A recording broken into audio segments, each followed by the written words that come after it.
பாஸ்கா காலம் 4வது வாரம் சனிக்கிழமை.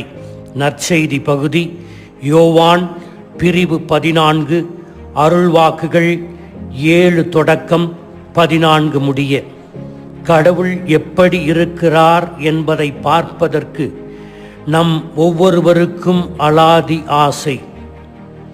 இன்றைய நற்செய்தியில் வசனம் 8, ஆண்டவரே தந்தையை எங்களுக்கு காட்டும், அதுவே போதும் என்பது திருத்தூதர் பிலிப்பினுடைய தேடலின் வெளிப்பாடு.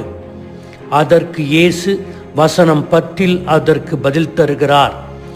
நான் தந்தையினுள்ளும் தந்தை என்னுள்ளும் இருப்பதை நம்புவதில்லையா? இயேசுவின் வாழ்க்கையையும் செயல்களையும் பார்ப்போம். அதிலே தந்தையாகிய கடவுளை காண முடியும். ஆரம்பகால திருத்தந்தையர்கள் இந்த மறைபொருளை மிகப்பெரிய அருட்சாதனம், த கிரேட் சாக்ரமெண்ட் என்று அழைத்தனர். திருவருட்சாதனம் என்பதை திருச்சபை பின்வருமாறு வரையறுக்கிறது. Sacrament is a visible sign of invisible God. இயேசு தன்னை கண்ணால் காண முடியாத தந்தை கடவுளின் அடையாளம். அதனால் இயேசு சொல்கிறார், என்னை கண்டவன் தந்தையை கண்டான். ஒரு கல்லை எல்லோரும் பார்க்கும் விதம் வேறு. அந்த கல்லில் என்ன இருக்கிறது என்பது தெரியாது. சிற்பி பார்க்கின்ற விதம் வேறு. அந்த கல்லில் என்ன மறைந்திருக்கிறது என்பது சிற்பிக்கு மட்டுமே தெரியும். அந்த கல்லில் தேவையில்லாதவைகளை எடுத்துவிட்டால் அவன் உணர்ந்த சிற்பம் வெளிப்படுகிறது. இயேசு தானாக செயல்படவில்லை.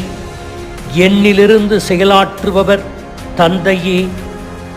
நம்பினால் இயேசுவில் தந்தையை காணலாம். தேவையில்லாத சந்தேகங்களை நம் இதயத்திலிருந்து எடுத்துவிட்டால் இயேசுவில் தந்தை கடவுளை நம்மால் காண முடியும். திரு அவையின் மறைக்கல்வி இவ்வாறு கற்பிக்கிறது. எண் 477. இயேசுவின் உடலில் நம் தந்தை கடவுள் காணக்கூடியவராக இருக்கிறார். எனவே நாம் அனைவரும் காண முடியாத கடவுளின் அன்பில் ஆட்பட்டிருக்கிறோம் என்று கூறுகிறது. கிறிஸ்தவத்திற்கும் யூத சமயத்திற்கும் இன்னும் சில சமயங்களுக்கும் உள்ள வேறுபாடு, இயேசு கடவுளை தந்தையாக கண்டார், தந்தையாக அனுபவித்தார்.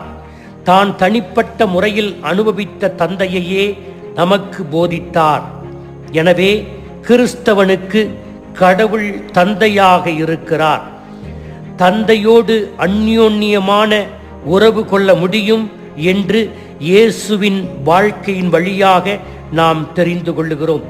ஒரு பழைய கிறிஸ்தவ பாடல் கடவுள் தந்தை என்று அழைப்பு சொல்லி அழகான வார்த்தைகளை வகுத்திருக்கிறது. இறைவன் நமது வானகத் தந்தை. இதை உணர்ந்தாலே குளிர்ந்திடும் சிந்தை. குறைகள் தீரும், கவலைகள் மாறும், குழம்பிய நம் மனதில் அமைதி வந்தேறும் என்று அந்த பாடல் போகிறது. இயேசுவில் நாம் கடவுளின் பரிபூரண அன்பை காண்கிறோம். ஆணென்றும் பெண்ணென்றும் பாராமல் எல்லோரையும் மிகுந்த அக்கறையுடன் அன்பு செய்து சிலுவையில் தனது உயிரை கொடுக்கும் அளவுக்கு நம்மை அன்பு செய்த கடவுள் அவர்.